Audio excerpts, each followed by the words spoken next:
This is the Daily Tech News for Tuesday, May 13th, 2025. We tell you what you need to know, follow up on the context of those stories, and help each other understand. We're getting some help today. James Thatcher is going to tell us what effect those China-U.S. tariff pauses will have on your tech purchases. And Android has got another facelift with Material 3 Expressive. Let me tell you, it's expressive. I'm Jason Howell. I'm Tom Merritt. Let's start with what you need to know with the big story.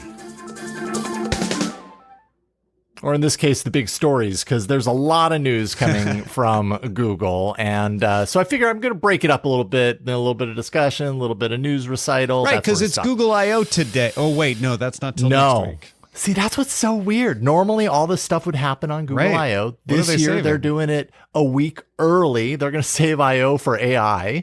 It seems like anyways. Yeah. But so we have a bunch of news today related to Android. Google is dropping all of its big Android news, or at least most of it, I'd say.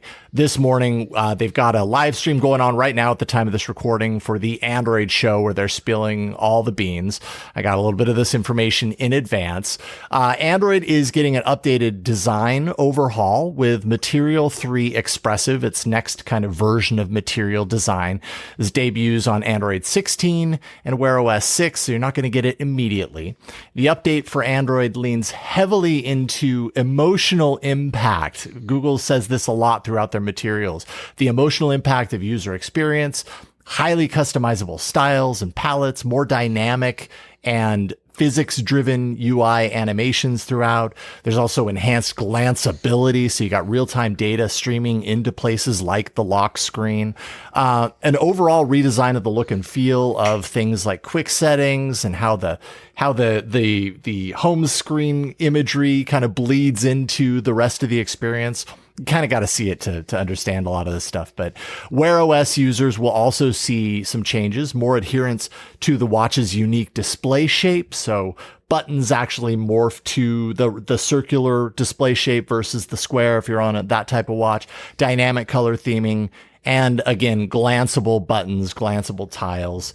And I'm going to put a pause right there because there is more news, but we can kind of talk about design changes first and foremost. Have you had a chance to kind of see what some of these things look like? And how do we even describe them to users? I don't even, or to listeners. I don't know. I mean, the color scheme is very beige. It's like muted pink, muted purple, beige. It's which is very modern. That's what's going on these days. Yeah, it's probably an unfair stereotype, but part of my brain still thinks of Android having the features, iOS having the design. And I feel like this is the closest Android has gotten to having iOS style design. And I don't mean that in that they're imitating iOS, although in some cases they are, but I mean that they are having a design that is about the design and not just a design in service of the functionality. Does that make sense? Yeah, I mean, I think it serves to be both. Like Google has, been doing the material design thing for quite a while, right? Like more than a decade at this point. Prior to that, things were really basic and not very unified. Then there was material design. A couple of years ago, there was Material U, and that was a big step forward where things got a lot more dynamic.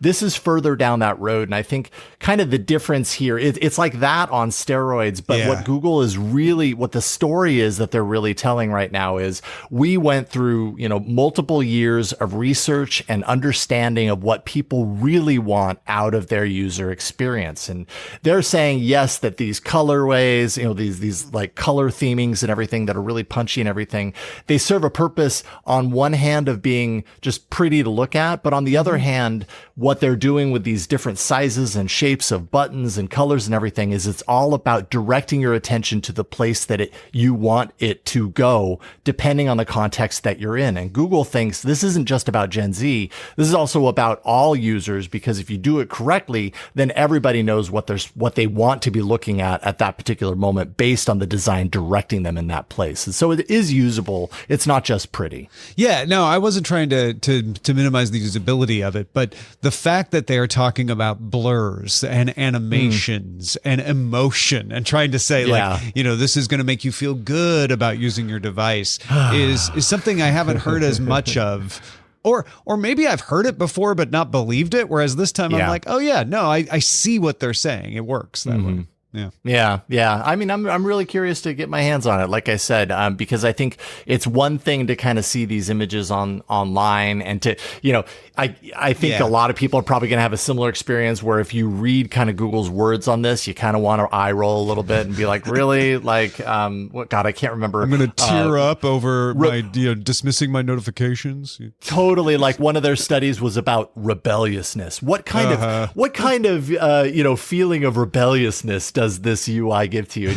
Definitely you could hear my eyes roll at that point. Sure. But Google really believes it. And I think that once you get it in your hands, then maybe you understand to a deeper level what they're talking about.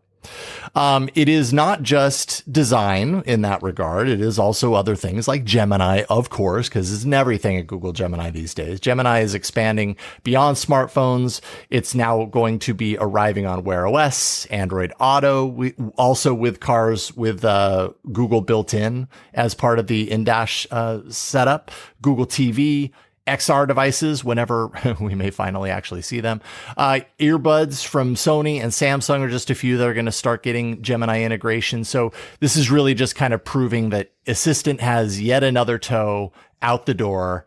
And Gemini is the big bad, walking through the door like, yeah, Gemini's home.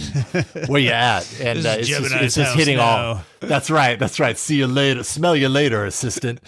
So Gemini just expanding to more places, which, I mean, of course we saw that coming. Yeah, this had to happen. I'm glad that this is the announcement, and it's a simple announcement, which is Gemini everywhere. Let this be your last battlefield, Google. Like, just don't do this again. It's Gemini from now on. And you can change Gemini and you can make Gemini be different things in the future. But Google has that history of constant name changes. Yeah. And really, I don't understand why they just didn't call it Google Assistant, except that they had some idea of branding Gemini beyond just the Assistant things. That's fine. But that's it. Let's just get used to Gemini and keep it there. I know that's a fool's errand for me to hope, but that's what I hope. I mean, and Google is also want to rename their products, like you said, again and again, and eventually come full circle. So when they name Gemini Assistant or maybe even Bard, don't be surprised. When they name Gemini Bard, I will cry, and then I will go, Jason is a genius. He called this years ago. Look, I don't rule it out, okay? Yeah. I think the likelihood is very, very small, but I don't rule it out. And then finally, Google is rolling out a suite of protections against scams and fraud that leverages even further on-device AI and system-level safeguards. So in-call scam protections is something that they've had. Now it's going to detect when users are being guided to do other risky things like side-loading apps. If you happen to be on the phone with someone and they're like, well, what you need to do is you need to check the unknown sources thing in order for us to continue.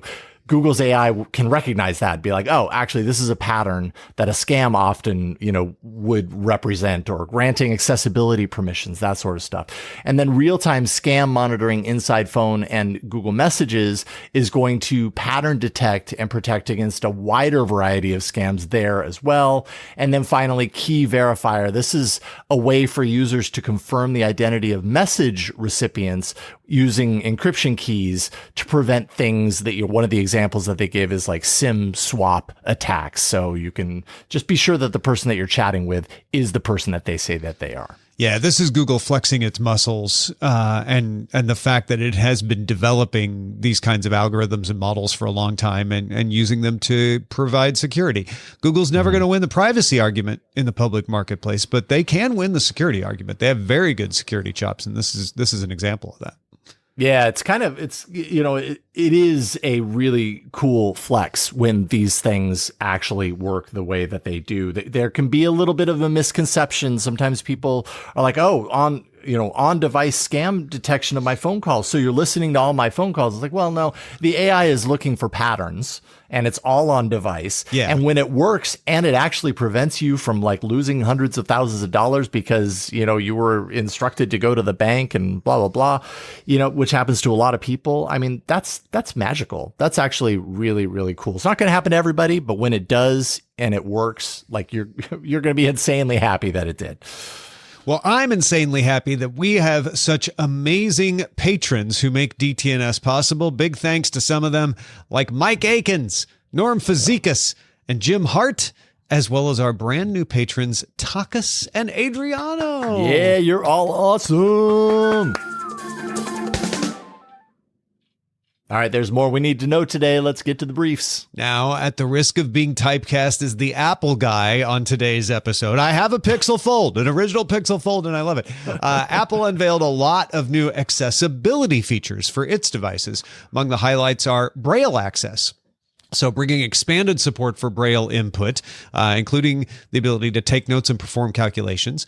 The Magnifier app from iOS now available on the Mac. You have to connect your iPhone's camera, but it basically is an easier way to zoom in, recognize text, things like that.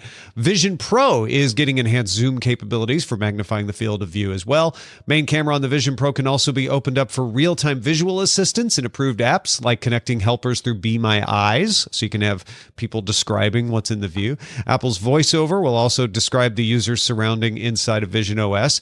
Apple also improving productivity on its devices. This isn't so much an accessibility thing, but Universal Clipboard offers seamless sync of copied content between devices. Those devices have to be on the same Wi-Fi network and iCloud account. And finally, the App Store will display what they call nutrition labels for accessibility. They do this for privacy already, but now you'll get a list of what accessibility features are available in the app before you download it when you're looking at it in the App Store. Among the features listed as coming later this year are head tracking and eye tracking, so you can do dwell and glance for control without having to touch. And of course, the one grabbing the most headlines is switch control, which will add protocol to support brain-computer interfaces, which means you can just think about things and control your device. The future is so interesting and cool, and I don't know how I feel about it. But I do know that Apple is, right at the top of the list when it comes to having accessibility in mind. I don't feel like that's market speak. I feel like they're pretty accurate with that. They do some really wonderful things when it comes to designing their products with everyone in mind and bringing really wonderful accessibility features to their devices. So the folks I know who work in the accessibility space, cover the accessibility space, say the same thing. And we didn't list all the things that are coming. You want to go check out the 9 to 5 Mac article that we linked to, because they did a great job of just documenting everything that's coming. Yeah. Well, Samsung has officially unveiled its impressively hyped Galaxy S25 Edge smartphone, one of the thinnest and lightest flagships available, coming in at around 5.8 millimeters thick, weighing 163 grams. It has a 6.7-inch OLED display, premium Snapdragon 8 Elite chipset, titanium frame, and all, of course, of Samsung's top-of-the-line AI features. It does lack a couple of important things, though. If you look at the back of the phone, it only has 2 cameras. It doesn't have a telephoto camera back there, and that's the sort of thing that I would miss. I love the telephoto lens on my smartphones. And then it has a smaller 3,900 milliamp hour battery, which is actually pretty small when you're talking flagship devices. That's a pretty small battery. The lowest in the S25 lineup. The phone does start at $1,099. That's $1,099.99. At 256 gigs of storage, more if you want 512 gigs, and it will be available on March 30th. So in a couple of weeks. Or sorry, May 30th. Sorry. Different M month. I was either back in time or a long time. Yeah, no. That's probably when we started hearing the rumors, actually, is March 30th. Yeah. This is not even that much less weight than the S25. It's just the big screen and thin. And right? thin. Yeah, totally. Okay. And yeah, I saw this in person a couple of times at Mobile World Congress and then the Samsung event prior to that. At Mobile World Congress, I got to see it. Well, I think I already talked about it on the show, but I got to see it next to the tablet, the S9 or the S10 or whatever. It's about that thin. So yeah, it's very thin. It's just like, do you want to trade off your battery for something that thin? Like, is it that important to you? To have that 6.7-inch screen in a smaller, compact form factor. I guess Samsung's about to find out.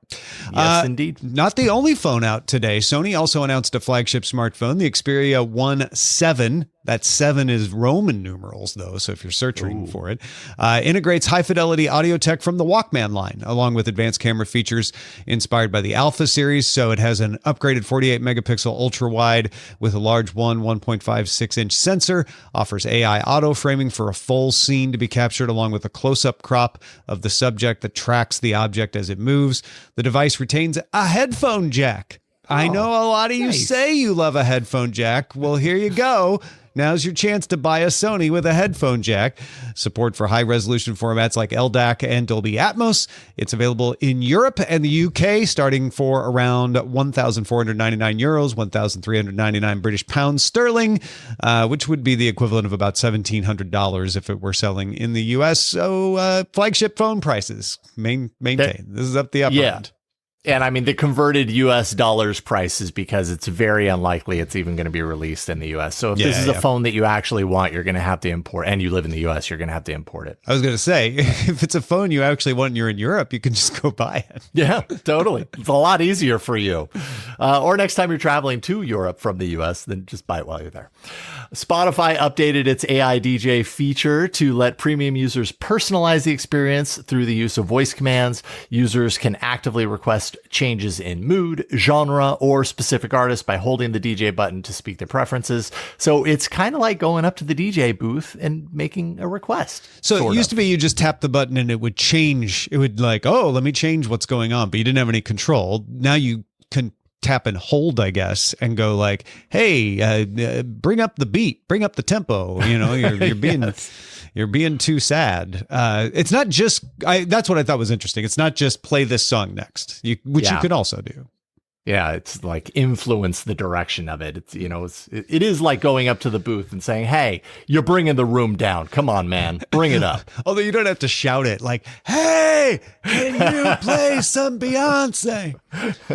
Audible is partnering with U.S. publishers to convert their print and ebooks into AI-narrated audiobooks. Publishers now have access to the system with more than 100 AI-generated voices in multiple languages and accents. Translation tools are in the pipeline as well, eventually offering broader access to new markets for written material.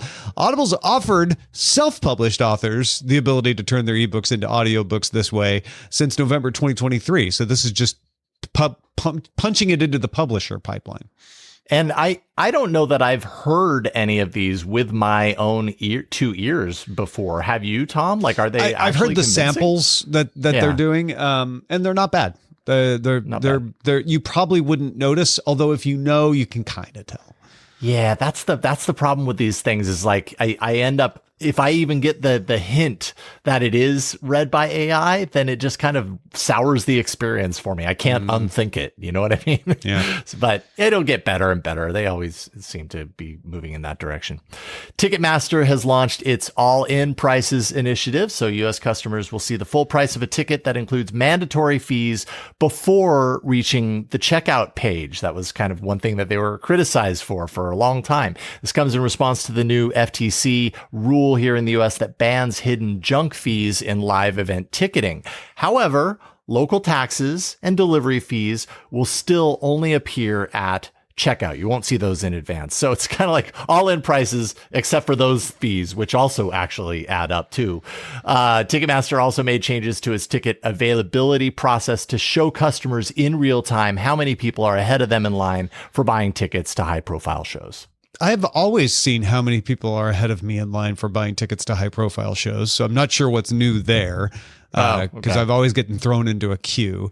And the other part of this is the rest of the world is like, yeah, we've had that for a long time. Why didn't you have that, U.S.? Yay. Good job catching up. Cutting edge. Microsoft announced it will lay off more than 6,000 employees, its biggest cut since it let go 10,000 people in 2023. The cuts will come across multiple levels, including management and across multiple business units. Mm-hmm. Okay. And finally, ESPN launching its new all-access streaming service in the fall with a monthly price of $29.99. This is going to include the full suite of ESPN content, live games, cable network programming, ESPN on ABC, bunch more original programming, actually. Fans who want Disney Plus and Hulu bundled in can expect to pay $35.99 per month normally, but those of you who sign up at the launch of the service in the fall will get all of that for $29.99 for the first year as a nice bonus. You basically get Disney Plus and Hulu for that year bundled in for free. Yeah, this comes in dead center of what people were expecting, I think. Some people were even expecting it to be upwards of $50, but $30 seems to be the price that people will pay. And basically for that first year, they're throwing in Disney Plus and Hulu for free. So why wouldn't you bundle? That's very smart. Get people used to that content so they won't want to let it go. Absolutely. Super smart. Those are the essentials for today. Let's dive a little deeper. And this is literally a follow-up. All right. Monday, we heard the news that the U.S. and China were pausing reciprocal tariffs for 90 days. So Tom talked to James Thatcher from Tech and Trade to find out what that is likely to mean for your store shelves and your not your warehouses, but the warehouses. Big Jim, thanks again for joining us and helping us understand all this mess. Trust me, it's a mess, regardless of whether you're knowledgeable on this or not. So no worries. Yeah. I imagine you've got whiplash from all the changes over the year so far. I think I said this previously, but I have gone to my new bosses and asked if I can start using the company P card to purchase Maalox and right. and some Pepto-Bismol, because there is definitely a lot of heartburn, headaches, and confusion about everything that's regarding these U.S. tariffs. So broadly speaking, for the tech consumer, we have heard, thanks to you and other people, that a lot of companies stockpiled stuff. So there's supplies domestically. There's also stuff that was waiting to get shipped to see if the tariffs would come down that hadn't gotten shipped, so it wasn't subject to the tariffs. Two big questions are price and supply. So what can people expect to see from this regarding those? Well, remember, this is only a 90-day action. So this is not long-standing until it is long-standing. Yeah, unless they renew it and things are going well, right? Right. Yeah. So theoretically, if it's 90 days, you will probably see a small drop in price. I don't think retailers are going to keep it down for too long just because they want to hedge their bets. And I think they're going to try and keep a lot of the reserves of capital, for lack of a better word, in case it snaps again. We are seeing a lot of customers now looking to move cargo into bonded warehouses, customs bonded warehouses, rather than moving them into just regular warehouses. Now, the advantage to that is there's two, trying to make this quick and simple, but there's two basic types of ways you can hold something without clearing it with customs in the U.S. There's a foreign trade zone, which we're not going to get into. It's a different thing. And then there's a bonded warehouse. So the foreign trade zone has a specific call outs and actions within the regulations that basically whenever the good came into the foreign trade zone, you were locked at that tariff rate. You're stuck. It is what it is. The bonded warehouse was a different situation. The bonded warehouse stayed floating. So you didn't have to have necessarily a locked rate. Mm-hmm. You could put it in a bonded warehouse, hold it there, and then bring it out if the tariff dropped, or bring it out as needed. Yeah, so sure. Okay. What we have seen is a lot of customers who went into bonded warehouses are already telling us, prepare next week to have extra staff ready, because we are going to pull as much out as we can because we don't trust the system. Gotcha. So I think you will see that same movement over the next 90 days that we saw prior to April 1st of a lot of people trying to bring stuff in as quickly as they can and gold rush it. Now, in some ways that's good because that means we're going to have a lot more stock on hand. In some ways that's bad. If you're running a first in, first out warehouse situation, you're not necessarily going to be able to benefit with that. What I think will happen in the tech sector is you will see delays. If you are, for example, I'm just throwing names out here for purely speculative reasons. If you're Google or Apple and you're getting ready to launch a new phone in the fall, you might try and mass produce as much as you can and get it out in this 90-day window. You're probably going to try and flood as much of it in as you can before that market closes for the next iteration. What does that mean? That means that your current generation of latest and greatest might run out of stock. And they might say, we're willing to take that hit. We're willing to run at a deficit or a negative inventory on those products just because we know that when we bring in more goods, we can get that on the latest and greatest. So I could see that happening. So again, we're not saying this is what Apple's doing. No. But if it were Apple, you might see the iPhone If I was running Apple's logistics and supply chain, this is what I would be doing. You might see the iPhone 16 disappear from shelves a little earlier this year than usual. Yeah. Correct. Okay.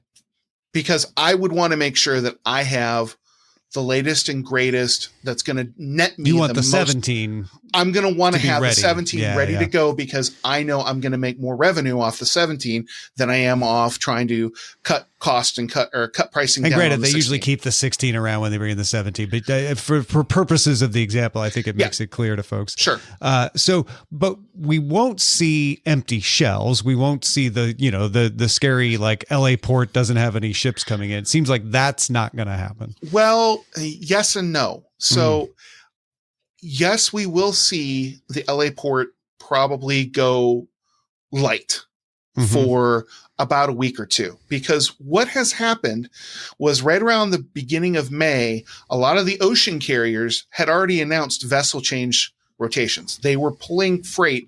They were pulling vessels out of that U.S. West Coast to China and back lane. They were moving them to more profitable lanes, probably, if I were to guess, Asia to Europe, because that's always a good moneymaker for them. So we could see a 1 to 2 week lag as they're trying to readjust some of those boats back over. Yeah. What we're going to probably see, unfortunately, is we're going to see a lot of congestion now because it's the bullwhip effect, right? You whip on one end and it takes a while for the crack to go all the way down to the whip.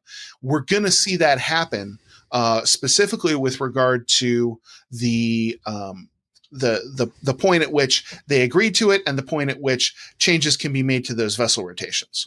So are we going to see a dry port? No, the ports aren't going to be dry. But for example, right now, the port of Seattle, I was on a call with one of the people at the port of Seattle, and they said, look, our schedule's empty. We're dead. We've got no business right now. And that's very unusual for the port of Seattle this time of year. Usually this time of year, they're moving produce. They're moving lots of stuff out of the port of Seattle, and it's kind of scary.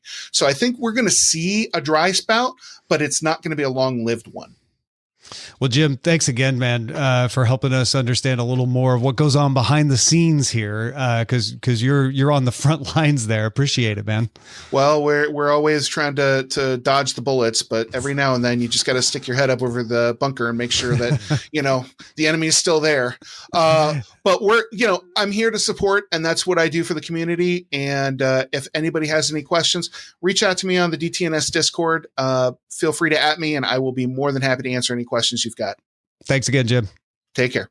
You can join in the conversation in our Discord, which you can link to through your Patreon account. Just become a patron. Patreon.com/DTNS. We end every episode of DTNS with some shared perspective, and today it's from Toby.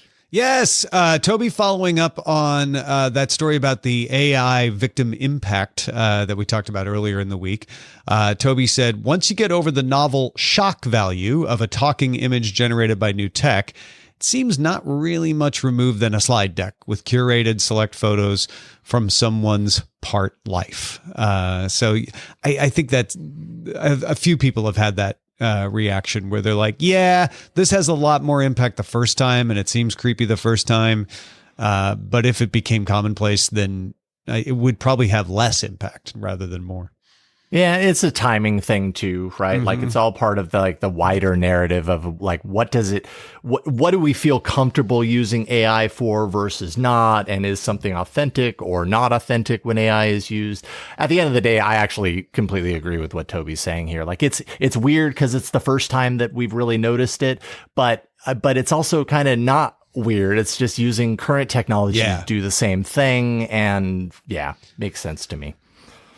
So what are you thinking about? We would love to hear if you have some insight into a story that we've talked about or not. Share it with us. Feedback at dailytechnewsshow.com.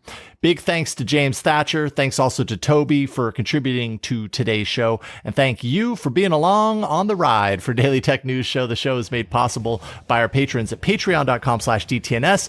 Very quick note, Tom is doing a workshop in Austin, Texas, the weekend of June 27th. You can find more at bestnewsever.com.